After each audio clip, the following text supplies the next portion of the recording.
Bonjour, c'est l'interview du Monde du Chiffre. Aujourd'hui, je reçois Alexandre Salas-Gordo, candidat à la présidence du Conseil supérieur de l'Ordre des experts comptables. Alexandre, bonjour. Alors, bonjour Arnaud. Pourquoi vous présentez-vous à la présidence du Conseil supérieur de l'Ordre des experts comptables? Eh bien, c'est la continuité d'un engagement qui remonte à une dizaine d'années déjà, puisque je me suis investi dans ma région, au sein du Conseil régional d'Aquitaine, dont je suis président encore en fonction. Et cette aventure était passionnante, je dirais même exaltante, et j'ai eu envie de la poursuivre au niveau national. Notre profession a devant elle de nombreux enjeux, nombreuses opportunités, et j'ai souhaité les porter pour la profession. J'ai foi en la profession, je suis un passionné et j'ai envie de poursuivre mon engagement. Alors, est-ce que le changement de scrutin de cette élection a favorisé l'émergence d'une candidature telle que la vôtre? Oui, c'est certain, puisque jusqu'à présent, le scrutin de suffrage indirect pour les élections nationales ne permettait pas à une liste qui ne soit pas portée par un syndicat de se présenter, ce qui est cette année une nouveauté et qui nous a permis, avec la liste RECI, effectivement, la liste du Rassemblement des experts comptables indépendants et des territoires, de constituer une nouvelle proposition. Et le suffrage universel direct est pour moi une avancée, puisqu'elle favorise la démocratie et le pluralisme. Ça permet à d'autres voix de s'exprimer et de représenter une large catégorie de la profession. Alors, parlons maintenant de votre programme. Quelles sont les propositions de votre liste RECI? Alors nos propositions reposent sur trois convictions, trois constats.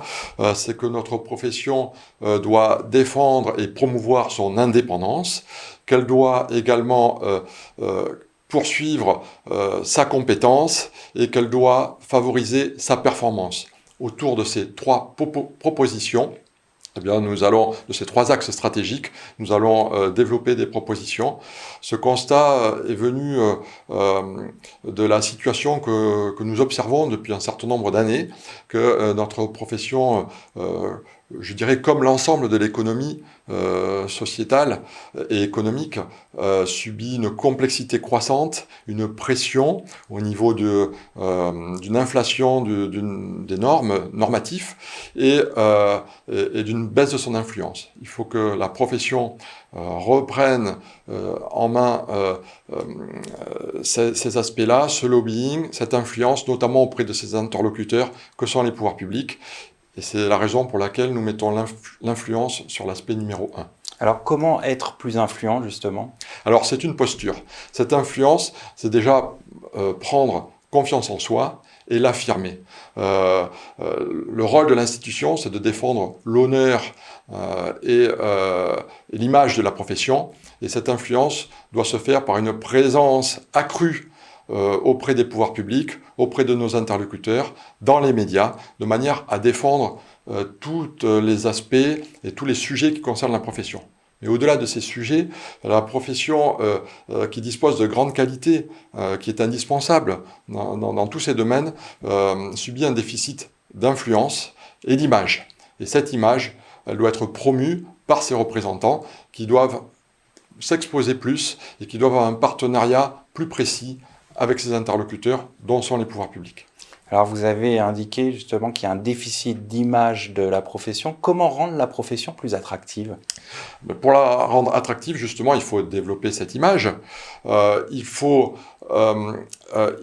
poursuivre la communication et la développer, l'intensifier auprès du grand public, d'une part, mais surtout auprès des jeunes. Il faut adapter nos messages à leur discours, il faut positionner la profession dans la modernité, il faut qu'elle soit contemporaine avec l'évolution de la société, comme je l'expliquais tout à l'heure.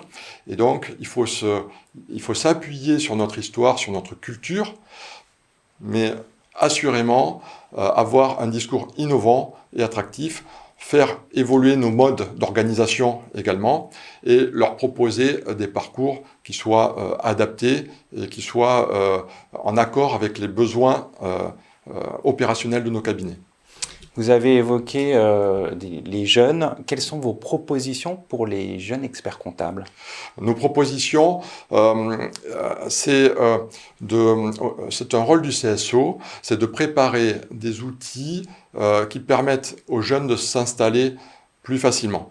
La difficulté de notre profession, c'est qu'autour du métier, du cœur du métier, il y a un certain nombre de règles à respecter, d'organisation, de formalisme, et ça c'est très compliqué pour des jeunes qui s'installent.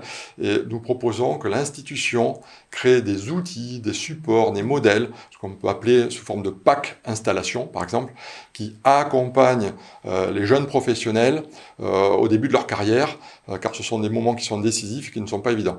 Donc nous avons une institution qui est puissante, qui dispose de compétences, et ces compétences, elles doivent être mises au service des professionnels, doivent être orientées vers les professionnels et notamment les jeunes. On a les moyens de le faire, il faut l'amplifier. Deuxième aspect, la formation initiale également, il faut l'adapter, il faut la rendre en relation avec les besoins opérationnels sur le terrain. Aujourd'hui, nous avons une formation qui repose en grande partie sur du commissariat aux comptes, sur notre diplôme d'expertise comptable. Or, nous constatons que le marché se réduit, notamment le marché des TPE et des PME, suite au rehaussement des seuils de la loi Pacte. Il faut faire évoluer les formations en matière initiale, que sont par exemple le numérique, le marketing, le commercial, les langues étrangères, la paye. Toutes ces matières-là doivent être enseignées aux jeunes pour qu'ils soient immédiatement opérationnels. Développer les compétences des experts comptables. Exactement. Nous avons une profession dont le secteur d'intervention est vaste, et c'est ce qui fait sa richesse, sa diversité, et le diplôme doit en tenir compte, tout en préservant son niveau général. Bien au contraire, il faut le préserver, la compétence de l'expert comptable, c'est ce qui fait qu'il est reconnu et respecté, mais en adaptant les matières initiales aux besoins de nos clients, qu'il faut satisfaire en priorité, et du marché.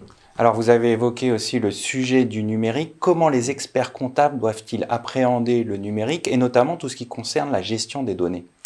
Le numérique, c'est un sujet stratégique qu'on ne peut pas éviter, bien sûr, il faut l'appréhender. En ce qui me concerne, le numérique non seulement ne me fait pas peur, mais je pense que c'est un atout et un avantage pour les experts comptables. L'expert comptable doit être l'architecte du système d'information de l'entreprise. C'est à lui qu'il incombe la responsabilité d'organiser ce système et le traitement des données qui est sa matière première. Pour autant, un expert comptable n'a pas vocation de devenir informaticien. Il doit juste maîtriser les concepts, les outils qui existent, être en veille et ensuite les déployer. Donc évidemment, il faut parfaire sa culture informatique parce que tous les professionnels ne sont pas au même niveau.